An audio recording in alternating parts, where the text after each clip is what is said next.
Good evening, everybody. And a really warm welcome to Ipswich Minster, both to those in the church here, but also online, for this, our 9th instalment of our A Church for England series. For those of you who are here, you'll notice that we're in amongst the trees. Our Christmas tree festival starts just at the end of this week, and I hope for the live stream there's no branches caught in the way. But here, amongst the trees, at this time of year, we're seeking to create a space where we can explore what a good Church of England should look like for the nation it serves through a lens of the most vital issues of our time. Tonight, we are exploring issues related to our country's urban estates. And to help us explore that, we are welcoming someone whose ministry is lived and worked out in one of Ipswich's very own estates, the Triangle. To help us unpack and share something of both what God is doing in estates, as well as what a good Church of England should look like for them, we are delighted to have as our speaker and our friend, the Reverend Kiran Lotay. Kiran is the mission priest on the Triangle estate and is known both there and across the Ipswich deanery for his compassionate and pastoral presence. Much of Kiran's ministry is focused on supporting and engaging those on the margins and the edges of society, and this has been noted particularly through his work on the Triangle top-up shop, as well as the church's estate shop, Living Water, and his ministry amongst young people and families. Kiran is also a rapper who first released his first hip-hop album earlier this year. This is definitely the first time in this whole series where I've done that, introduced that as a speaker. His album, Recovery, explores themes of trauma and spirituality from the perspectives of the young people he supports, and can be found on his YouTube channel. You can ask him about that afterwards.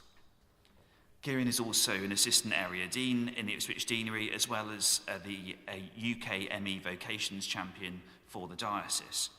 He served his curacy in the parish of All Hallows and trained for ministry at Ridley Hall in Cambridge.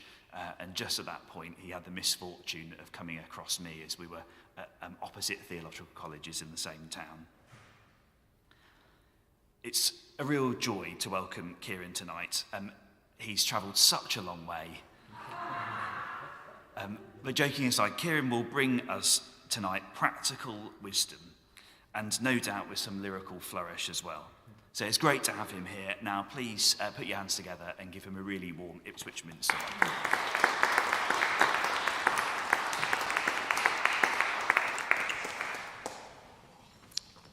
What an intro, man. You're making me well up. Thank you so much for welcoming me. Thank you, Tom, for the opportunity to speak. And yeah, this is fun. First time I've done something like this, so we'll see how it goes. When I was engaged to get married, I went to my parish church in Sudbury in northwest London for the first time to hear my bands being read. I'd been going to church elsewhere for years, and I'd never set foot in it, although it was on my doorstep and in the heart of the neighbourhood I grew up in. The thing that struck me immediately was how many different kinds of people there were in the building. Brent, that part of London, has a lot of different communities living in it, and all the ones I knew of, including the British Asian one that I belonged to, were there. You had my black British neighbours who were dressed for church. You had my white British neighbours who said Ara, not Harrow, like they do at the top of the hill. There were Indian Christian families, and there was a young refugee from Afghanistan, and I want to tell you how they treated him. He was seeking asylum, awaiting a message from the Home Office, and his situation was quite precarious. After the service, a little group of these precious people who had been supporting him whilst he waited gathered in a side chapel because they wanted to pray for him. So they did. So let's talk about estate ministry. My colleague, the Reverend Sophie Cowan, recently wrote a chapter in a publication celebrating 40 years since the Church of England report, Faith in the City, was published. In it, she very helpfully speaks about how we might understand the different kinds of people you could find on a social housing estate in England, like the one I grew up next to. You might find people on relatively secure tenancies, renting from the council. You might find people renting from private landlords who've brought up council housing stock over time and they're now charging significantly more rent than those council house tenancies. And you might find people who bought their properties through the right to buy scheme, or others who did so later on in some way because of the right to buy scheme. So when I talk about my neighbours, the community I serve on the Triangle, the community I grew up around in northwest London, and in some sense still belong to, these are some of the people I'm talking about. It's also worth saying before I go any further that England's estates, and by extension England's working class, has always been diverse. When the Kenyan Punjabi community that one side of my family belongs to arrived en masse in the mid-60s, my uncles and aunts went to university, and my grandfather worked on the railways, as his father may also have done when workers were moved from Punjab to Nairobi to build railways for the British Empire. Many Windrush families, both where I grew up and here in Ipswich, spent their time working on the factory floor alongside their neighbours. Now this is well known, but it does bear saying.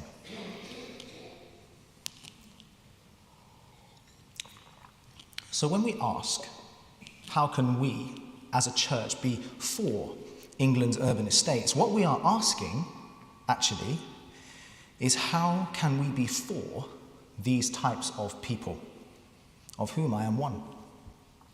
It's an interesting question, and I'll share here some thoughts from my own experience serving as mission priest at Triangle Church on the Triangle Estate. And these come from reflecting on the postures that my colleague Lawrence Carey, the associate priest at Triangle Church, and I do our best to inhabit as we serve, and the postures we encounter working with others that bless rather than hinder our community's growth in faith. One of my repeated experiences serving my neighbours, especially when I speak with third sector organisations and sometimes statutory partners in community work, is that there is a presumption of powerlessness. That somehow my neighbours have no voice, no power, and no agency, and thus my community needs to be empowered, given a voice, and have their agency enabled by one or another gracious and supportive benefactor. I don't think this assessment of power dynamics is correct. There are barriers to my community being heard, exercising power, and being unobstructed in their agency. Those are very real. However, those barriers tell us nothing about the presence or absence of voice, power, and agency in the people themselves. What they do tell us is how my community is perceived. When it comes to the church being a blessing in the interactions between my neighbours and their civic representatives, one very basic thing that needs to be in place is the presumption of power. Many people in my community experience financial hardship and the acute anxiety associated with it. But they are very capable people. We are intelligent, fiercely loyal, and often inconsistent, much like all other humans. Often what is needful in an interaction my neighbour might be struggling with is the assumption that they should be there, they have something to say, and that they are being clear and reasonable rather than awkward or aggressive. You see, I empower no one in my work because I can't give anyone any more power, voice, or agency than they have already been given by God. What I often do is look for the places in the systems my community is subject to where an incorrect image of their personhood is narrated to them. And then I try to insert myself in between that system and my people and behave as though God's image of their personhood is more true than what they are implicitly being told. Sometimes, when it works, what happens is more than the alleviation of suffering. It's the realization that power, voice, and agency are present and can be used with or without my help. If the church took this presumption of power and threaded it through its boardrooms, senior leadership teams, diocesan offices, PCCs, DCCs, bishops' councils, the CNC, church commissioners, and all other places of power, influence, and cultural shaping, it might perhaps be said that it was a church for the people from England's estates. Because leaders from the communities like the one I grew up around are already very much present in the church, and be assured, more are coming. If the work my colleagues are doing here in Ipswich is anything to go by, and if that kind of work is being replicated on estates up and down the country, the presence of England's diverse working class in the church's leadership is actually going to increase, not decrease. So it bears wondering how we might be pleased to be changed by that presence, as it seems good to the Holy Spirit.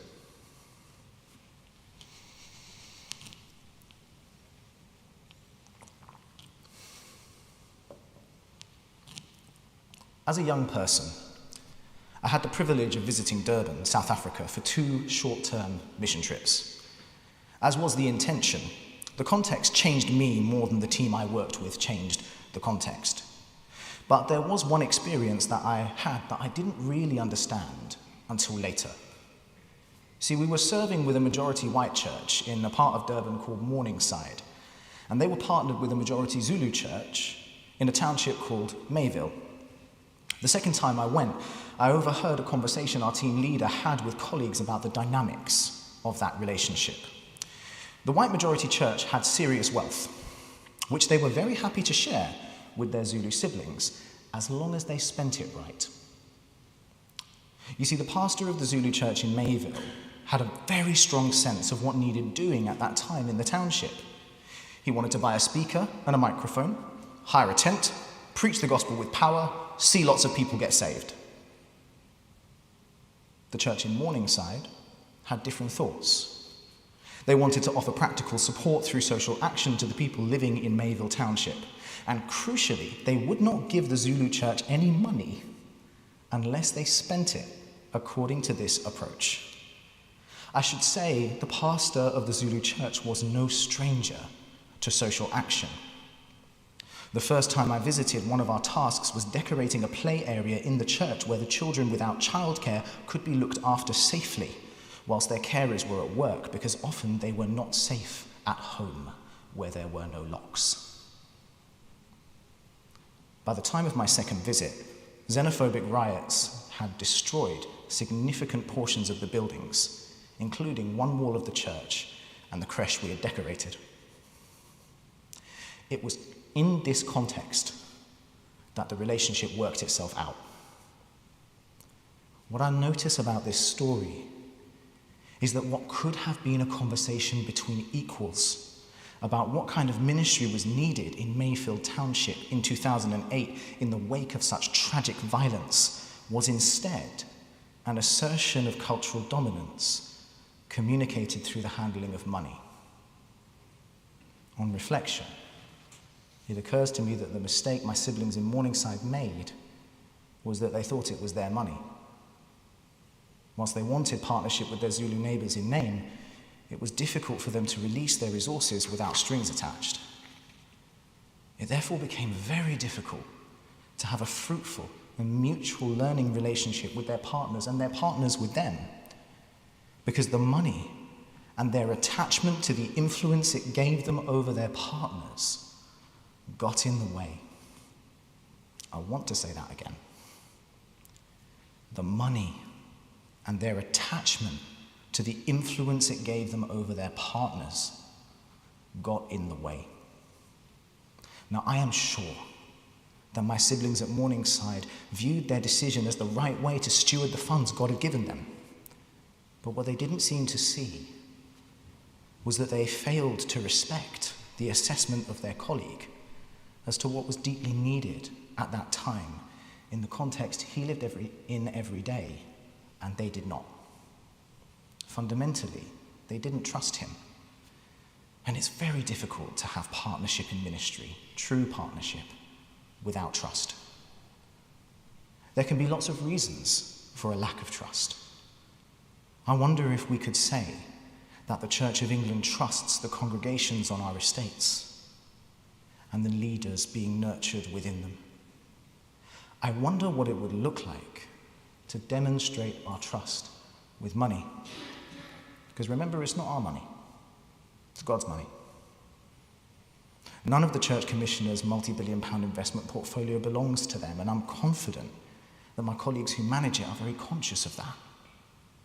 I wonder what might happen to a community like mine if some of that money was used to communicate confidence and trust in our power, agency, and voice.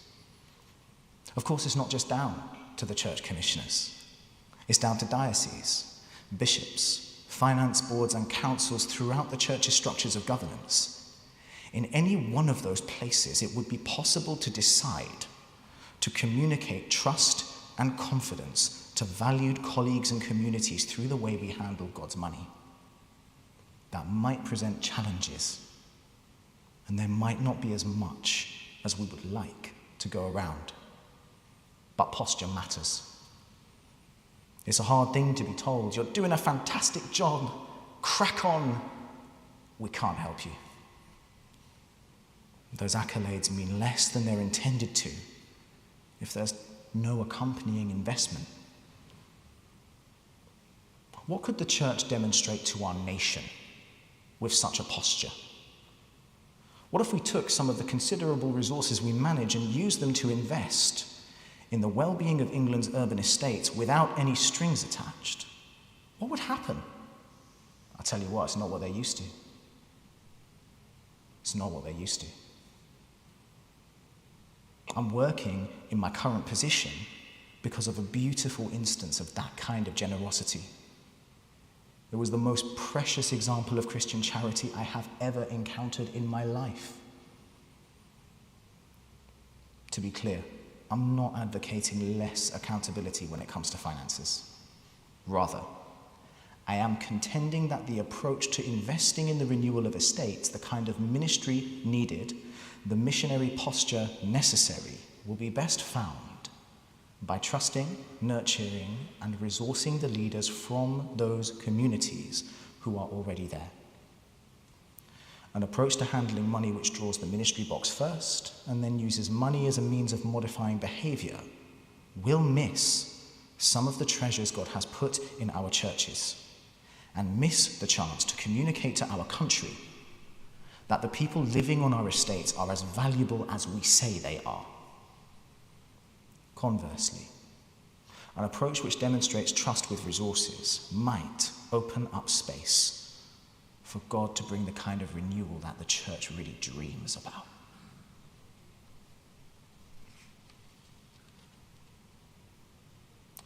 You may or may not be familiar with the term code switching. It's actually something minoritized groups are very familiar with. When a person exists predominantly in spaces which are not designed for them and which do not have their lives or accepted norms in mind, our malleable brains learn to present in ways acceptable to whichever set of norms shapes those spaces.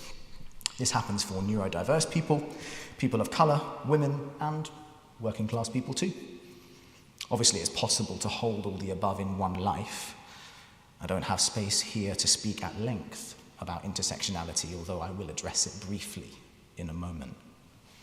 Suffice to say, hiding the ways in which one's differences make a difference is tiring. When I was young, I had the privilege of being sent to a private primary school. One of the features of the curriculum which you would not find at another primary school was a speech and language class specifically designed to eliminate the accent of multicultural London English that comes with growing up in a working class part of northwest London. part of my own journey in ministry has been retrieving that way of speaking, which is what you're hearing now. But the reality is, it sometimes gets me weird looks in some of the institutional places I work in. This is not news. This is not news to the Church of England. In 2023, Living Ministry published a report called Let Justice Roll Down Like Waters, exploring the well-being of working-class clergy in the Church of England and the toll that code switching takes on those who have to practice it as a means of cultural survival was explicitly explored. Now, this matters for our discussion of how to be a church for England's urban estates, because it is difficult for leaders coming up from those estates to be nurtured and flourish in the work God has called them to if we do nothing about what is currently a culturally hostile workplace. Putting the right people in the right place, that means working class people in places of senior leadership, is an important step to making our public and institutional life more hospitable. But in order for that to be effective, we will need to confront something within ourselves, which we have absorbed from the culture which shapes the places and usage of civic power in this country. In order to make my community truly welcome, we will need to deal with our disgust. Disgust is a pre-reflective response to culturally vilified traits. It is, well, you sound a bit stupid when you talk like that. Or, speak proper English, please. Or, who brings their kids to school in their pajamas? Or, KFC is their idea of a good meal. It can extend to, I can tell just by looking at him that he is a, insert your pejorative here. And she's very loud, isn't she? These people live chaotic lives. These people need to learn how to budget. These people don't know how to cook. These people don't have good taste. These things are often unspoken.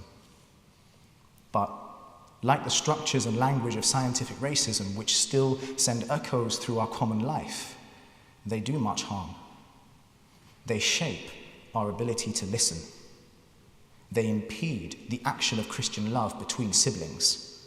They take chunks out of the word of life we are commanded to share with our neighbours.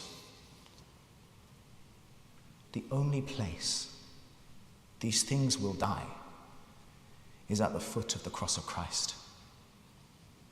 And they must die if we are going to truly be for England's estates and the people on them. It will take each one of us, powerful and seemingly powerless, influential and seemingly insignificant, searching our hearts in repentance and asking for God's transformation. This is not a new problem, and it's not a new solution. The death of our ungodly disgust is what it has always taken, ever since the very first deacons were appointed to ensure God's people did not discriminate against each other. I know, because that's what it took me. You see, I was taught how to despise where I grew up and be disgusted by its norms, by happy slapping and cigarettes, by empty lager cans and trackies. I was taught to think of those things not as unkind or unwise or not really my style, but as dirty, unclean, other. I was taught to think of the people like that too. Success was exit and divestment, not renewal. I don't think that's God's story. I think he has a better one. I would like to find out what that is. But it's not something that can be done alone. The whole church, displaying God's many-coloured wisdom, is required.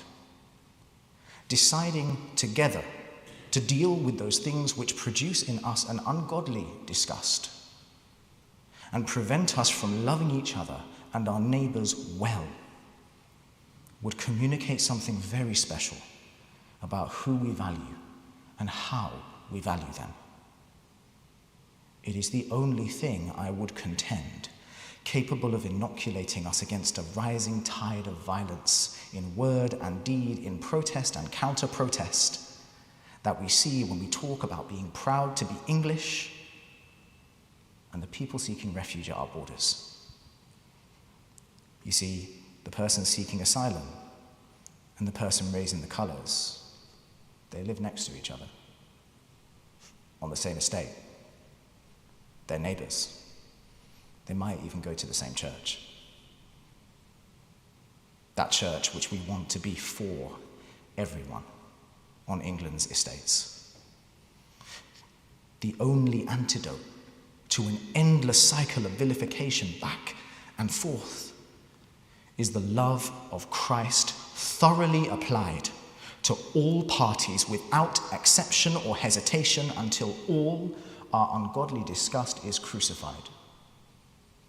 This will involve not being partial about the prejudice we look to dismantle in ourselves and in our structures. It's not a question of either or, like we have to choose between racist or being classist. It's all got to go. None of it has any place anywhere in God's church. I don't know if this is a civic witness of which we are currently capable. But by God's grace, if we humble ourselves and seek that transformation together, I do believe that we can be. Thank you.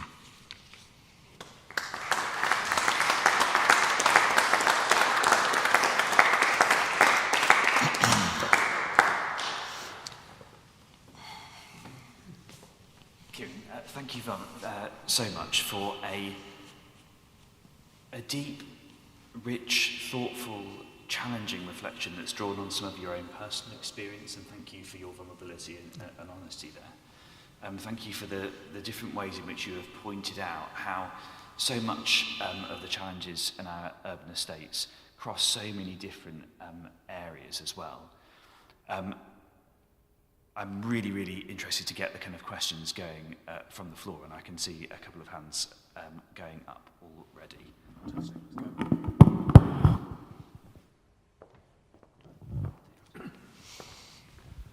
Yeah, thank you very much indeed. Really challenging. I spent the last 11 years of my career as head teacher of the Church of England school in Croydon. Very multicultural. Yeah. And I reckoned that, and all those challenges, significant poverty and nasty society, violent, so I think I'm allowed to say that, the children had to negotiate. The thing that I found worked was activity, so that the children in my school were given responsibilities. We had lots and lots of roles they could aspire to, manage, and so on. Yeah. So rather than the sort of resource that you were talking about earlier, I wonder whether the answer is to open up participation, so that people, whether they've got a job or not, however limited their opportunities, they've still got something to do, something to invest in, some stake to have. And I'd be interested to know, what can happen. Because I also know as a head teacher, I did have a sort of paternalistic role. And I find that, what you said, quite challenging in terms of asking myself questions about how I manage that. But it's that stake in society, which I think is what I'm very interested in. Yeah, absolutely. So, I mean, what you're talking about really at the kind of school-age space is you're releasing power, voice, and agency, actually. That's what I would say, what you were describing there was releasing power, voice, and agency. I mean, I do think that being able to make a living matters as well.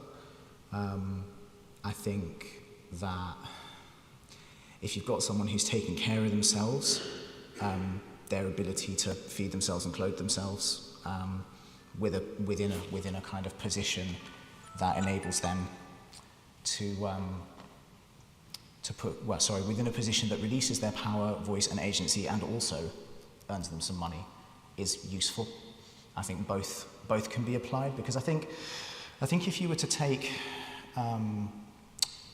a simply participatory approach, you would end up creating jobs that people had to do for free because they couldn't do other jobs, which doesn't strike me as especially fair. And I'm sure that's not what you were kind of reaching for at all. But if you only lean on the participatory, then you can kind of fall into that by accident. I would wonder if you might fall into that by accident. So that would be my reflection on that, because participation is really important, because giving people money without a chance to exercise power, voice or agency doesn't do much good either. I think it would be a both and sort of situation, at least in terms of my own reflection. Yeah.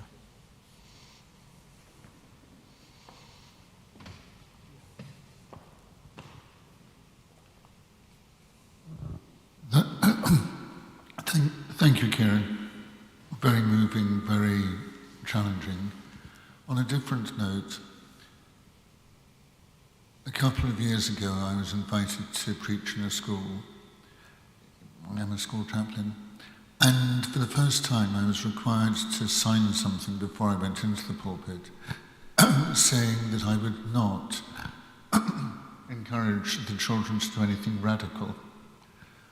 And I said, well, I don't think I can sign this, because my responsibility is to encourage children to follow Jesus of Nazareth, who is nothing if not radical. And on a slightly different note, a couple of years ago at a scout camp, I was out buying food, came back, discovered that the youngsters had built a zip wire. Huge. My jaw dropped. They bounced up to me and said, don't worry, we've done the risk assessment. It's very risky. And I spoke with a lawyer afterwards who said, that's all right, you've done the risk assessment. But it wouldn't be all right nowadays, because we live in a society which is very risk averse. And you spoke about trust, and for me trust is everything. I trust in God, I trust in my friends, etc. But to trust is to take a risk. How do we as Christians encourage people to understand that the most risky thing Jesus ever did was to die knowing, as he saw it, that he'd failed? And he said, my God, why have you forsaken me? Yeah. So we're thinking about how we can encourage people to understand how to take risk. That's the reflection? Is that, yeah? That's where we are.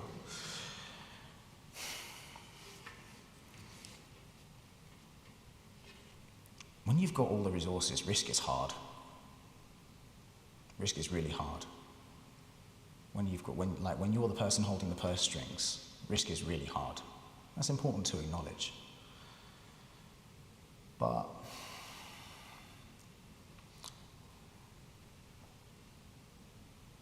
if we are to walk a cross-shaped way, we have to also be able to say that taking a great risk is also worth it,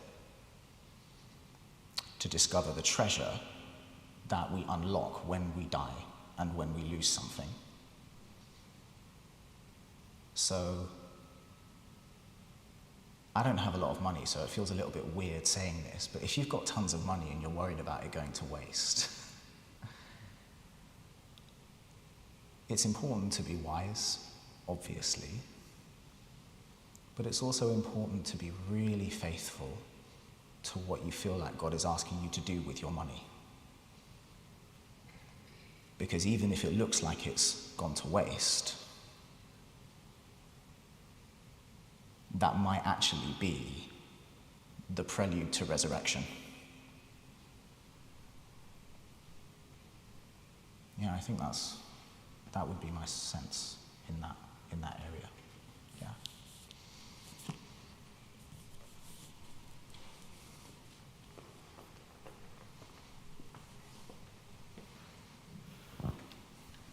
I think this is not so much even a question as me trying to work things out. Of course. Because in my heart, I'm with you every step of the way. I'm recognising where I've come from, parents who were emerging from wartime economy, who worked hard and saved and put those things deep into me, that you don't waste money. And I now describe them, and I guess I'm trying to shake free of that, as careful with their generosity. They were incredibly generous when they felt it was being well spent. But for example, I can say it because my family aren't local, my mother didn't really want to leave money to the grandchildren because they would just waste it. And even though she taught me and knew my value, she didn't want to leave that much to me, really. So somehow it's trying to break out of that, which came from a good place. Yeah. I guess the only place I can come from, I'm preaching now, aren't I? I'm sorry, but it's trying to work it out, is actually the enormous risk God took with us. And look what a mess we've made. Yeah. So, we have to risk ourselves. I'm sorry, I'm just... No, I really appreciate you engaging in this way, actually. I really appreciate that. So first of all, thank you. Thank you very, very much indeed. Because actually working this stuff through isn't easy. I've done it. It's not hard. It's not easy, right? Because I was taught, as I said, how to despise where I was from. And I had to work through my own classism. I had to do it. I've had to work through my own racism. Because I kind of picked up assumptions about black people that were incorrect. Incorrect. And I've had to fight them. And I've had to offer them to Jesus, and I've had to offer them to the cross, and I've had to ask God to help them die. And that's okay. That's actually just part of our discipleship, and acknowledging where we come from and what we might have to lay down on that road of following Jesus is just part and parcel of what it means to be Christians together. And actually, in a lot of ways, that's what all of my lecture was about being Christians together. Really thoroughly, and about what that looks like, what that might look like, structurally, governance-wise, economically, so on and so forth. I don't have ready-made answers to those questions because the people who have answers to those questions will only be given them when they walk the way with Jesus. That's it. There isn't really another solution. So we just walk the way and we see what Jesus does. That's it. So thank you so much for being willing to share that you're trying to process that. Thank you.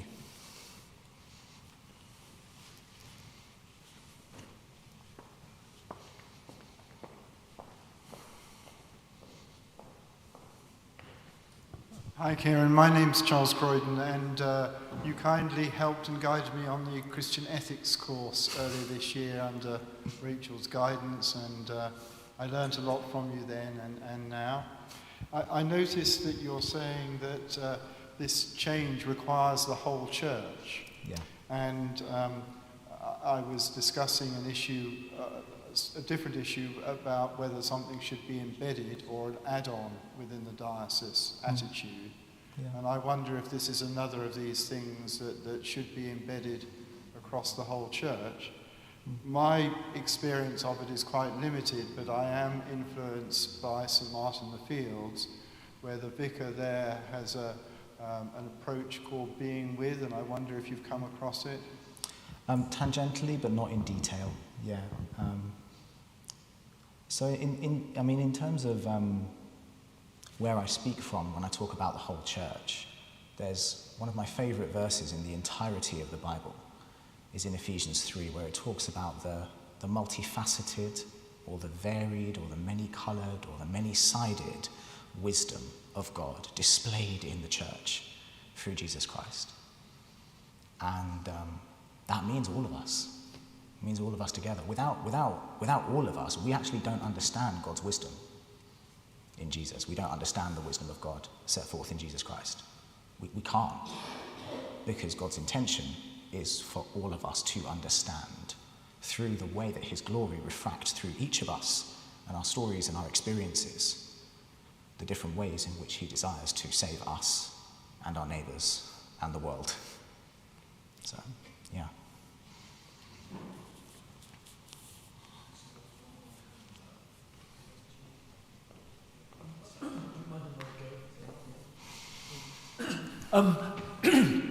I'm aware that quite a few international charities have huge success by giving the women community the money to set up their own businesses.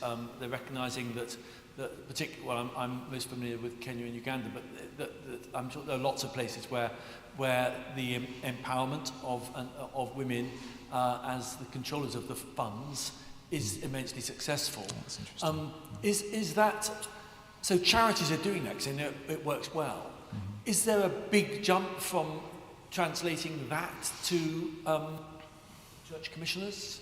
Yeah, I mean, that sounds like a piece of research, mate, honestly.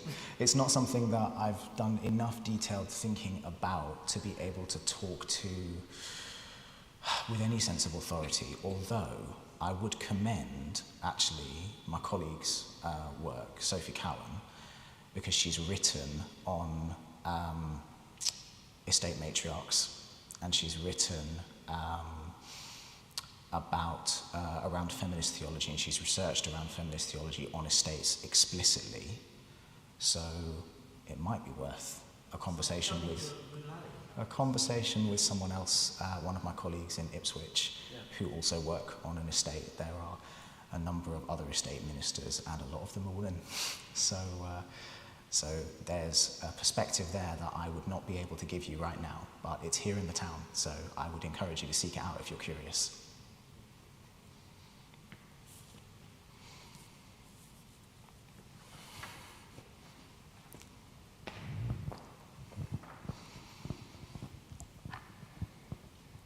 Hey up, Chuck. So one of my reflections on on working on an estate has always been that we live in a culture of church that values more numerical growth over transformation. Mm-hmm. And one of the issues of that culturally is that actually ministry in estates tends to focus more on, or should focus more on, people's journey through a world of transformation through Christ, through the power of Christ and through the belief in the Holy Spirit, and actually through seeing the Spirit at work in their lives and in our lives. And one of the things that I think I was trying to reflect on or trying to ask about is, where do you think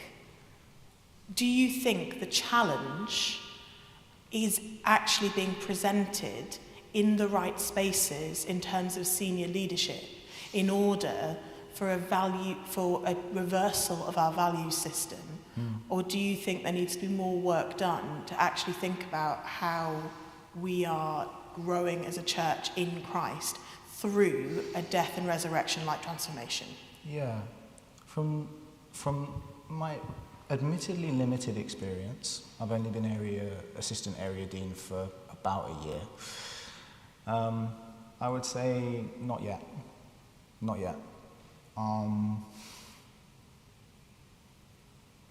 I'll say again, if you hold all the cards, like, risk is hard. And if you hold all the power, risk is hard, because you might lose it. And then what? I mean, if it happens, maybe we'll find out. In Christ, maybe. But I think not yet. And I think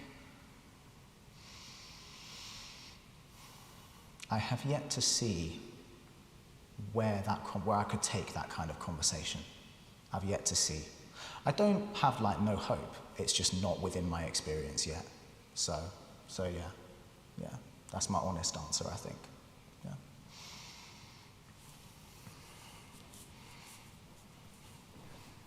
Kiran, thank you again so much for being with us this evening. Thank you for reflecting it as deeply and richly as you have. You have given us signposts and footpaths, I think, to enter into the journey of what it means to begin to recognise the dignity that is within every human being, based and born out of them being made in the image of God.